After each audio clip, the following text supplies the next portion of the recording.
2, 3. Oi, eu sou a Cauane e estarei apresentando o Irriga Mais API, que é uma API para o gerenciamento automatizado de irrigação. O Irriga Mais ela é uma API de gerenciamento inteligente e automatizado de um sistema de irrigação voltado mais para jardins e hortas residenciais. Ela foi projetada pensando na otimização dos recursos hídricos, assim podemos ter o controle da rega e permite que cada planta receba a quantidade ideal de água com base nas suas necessidades. O Irriga Mais ele tende a resolver o problema comum do sistema de irrigações, como o desperdício de água, irrigação inadequada, a falta de controle em tempo real e até mesmo diminuir o tempo que nós gastamos a fazer essa rega de maneira manual. Ela integra informações que vêm de sensores de umidade de solo, dos sensores de umidade de chuva e de uma API externa de previsão meteorológica, assim permitindo tomada de decisão baseada em dados atualizados. A nossa API ela faz o registro de plantas, onde pode configurar o horário do ciclo de irrigação e possibilita definir também as necessidades hídricas de cada planta e faz gerações de relatórios sobre o consumo de água. As tecnologias utilizadas foram o C Sharp, a linguagem C Sharp, utilizando o framework S.NET Core para fazer o acesso e o mapeamento dos dados, utilizando o Pomelo Entity Framework, que está fazendo a ponte ali entre o ASP.NET e o MySQL. O armazenamento de dados da informação foi feito no banco de dados MySQL e para fazer a modelagem lógica da nossa API foi utilizado o BR Modelo. O nosso sistema ele é bem simples, contém as tabelas planta, sensor, necessidade hídrica, tipo sensor, leitura sensor, a rotina, o usuário, o relatório, uma tabela N para N de rotina, a irrigação e os dados da API.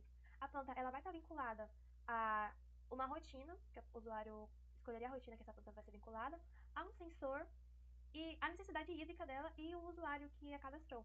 Já a irrigação, que é um ponto essencial para o nosso sistema, ele é ligado à leitura do sensor, que também está ligada ao sensor, que ele vai fazer a leitura, retornar esse valor, e a partir desse valor ele vai acionar a irrigação, e também com a API, os dados de uma API externa, onde que se chover ou não, vai estar controlando essa irrigação. Já a nossa API ela é dividida em 4 pastas. Os controllers, onde efetua toda a lógica de cadastro, como o cadastro, autorização, remoção de dados, o dado e a leitura, né, dos dados. O data context, que vai gerenciar a conexão com o nosso banco de dados. Os models, onde tem cada classe que foi utilizada, que é os dados API, irrigação, que é relacionado às nossas tabelas do banco de dados. E os DTOs de cada uma dessas classes. O nosso controller, ele vai ter a API, o controller desses dados API, a irrigação, a leitura de sensor, a necessidade hídrica, planta controller, relatórios, rotina, sensor, tipo de sensor e o usuário controller. Olá, meu nome é Matheus e irei estar falando sobre a nossa API do sistema de irrigação. Bom, primeiro irei falar do Modules, na qual ela é a representação das tabelas no nosso banco de dados. Uma tabela importante seria a planta, na qual a planta possui um ID, o nome, que no nosso banco de dados seria not null, e por ser not null, a gente coloca um required aqui. E a gente coloca esse public virtual para representar as relações com as outras tabelas. No caso, a tabela planta, ela recebe as chaves estrangeiras de necessidade hídrica, rotina, usuário e sensor. E aqui criamos também os ID das 4K. Como que aqui colocamos as representações, por exemplo, em rotina, porém aqui em rotina devemos colocar esse iCollection em planta, porque ele pode representar que a entidade rotina ela pode ter várias outras associações à planta. Por exemplo, no nosso banco de dados representa que a planta ela pode ter somente uma rotina, porém a rotina ela pode estar relacionada a várias plantas. Dessa forma, colocamos esse iCollections aqui. Temos aqui o DTO, que ele é um arquivo que criamos para realizar a validações dos dados, principalmente os dados que o usuário insere no sistema, na qual deixamos obrigatório o usuário inserir o nome da planta, assim como também selecionar uma necessidade hídrica, selecionar um sensor, o usuário seria obrigatório para realizar o cadastro, e selecionar uma rotina. Aqui, usamos o DTO somente como required, mas se a gente quisesse também, por exemplo, aqui no nome, colocar o máximo de caracteres da planta é de 20 caracteres, ou o mínimo é 10. Poderíamos também adicionar essa funcionalidade no DTO. Basicamente, o DTO serve para isso, como uma forma de validações dos dados. Um ponto interessante do nosso sistema seria esse módulo rotina e irrigação, na qual ele basicamente é uma terceira tabela, onde aqui no nosso modelo conceitual, temos aqui rotina, sendo uma ligação N para N com a irrigação. Dessa forma, optamos aqui no nosso sistema criar o módulo rotina e irrigação, na qual ele recebe um ID principal, ID rotina e irrigação, e as 4K de rotina e de irrigação. Bom, temos aqui também o app DB Context, que ele é o responsável por fazer a conexão das tabelas ao banco de dados.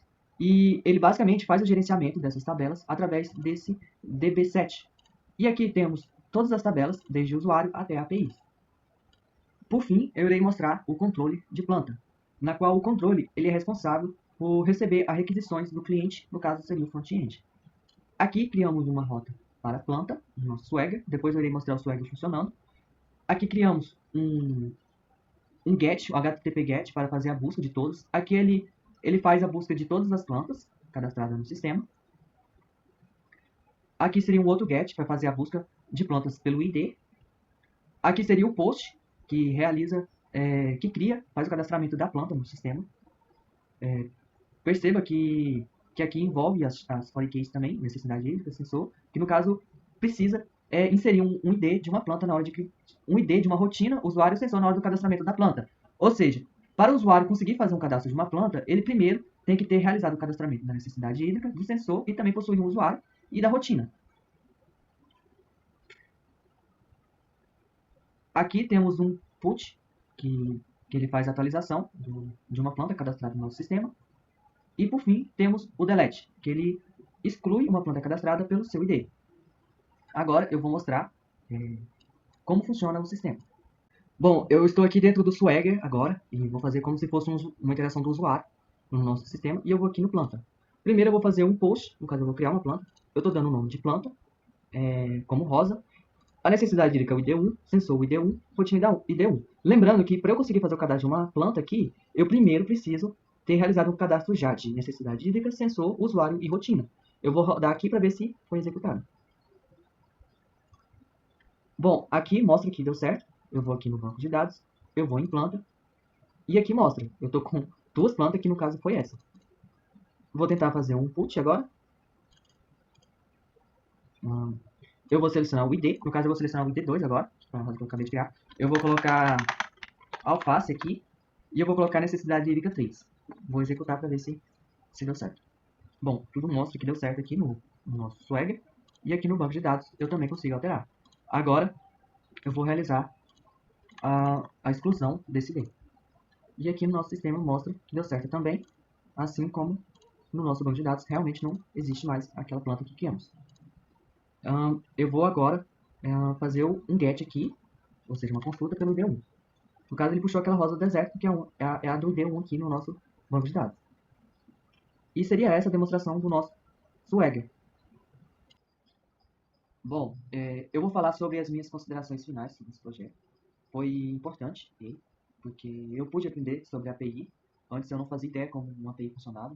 E a partir desse eu pude ter uma visão maior sobre o back-end, como seria a implementação de um back-end, de um sistema.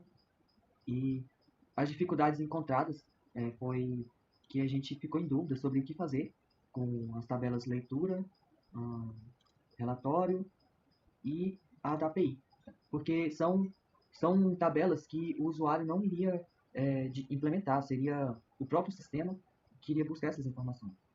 E o que pode mudar no projeto de melhoria seria realmente implementar aqui uma API, que uma que a gente pensa em adicionar seria a OpenWeather, e ver como que essa API externa iria puxar a leitura das informações aqui dentro do MySQL, aqui dentro do banco de dados. Assim como a leitura, tipo, como que o sensor iria puxar as informações aqui dentro. Isso seria algo interessante de se ver.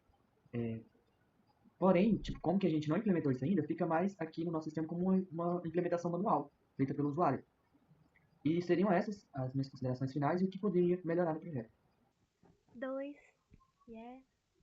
3. Como o Matheus comentou, as tabelas que não são preenchidas pelo usuário foi uma das nossas maiores dificuldades, porque no começo a gente não entendia muito bem como elas funcionavam, mas depois de pesquisar e tirar algumas dúvidas, conseguimos entender melhor como a API funciona e como ela se conecta com o banco de dados. Enfim, essa foi a nossa apresentação do Irriga Mais API, que é a nossa API para gerenciamento automático de irrigação. Obrigada!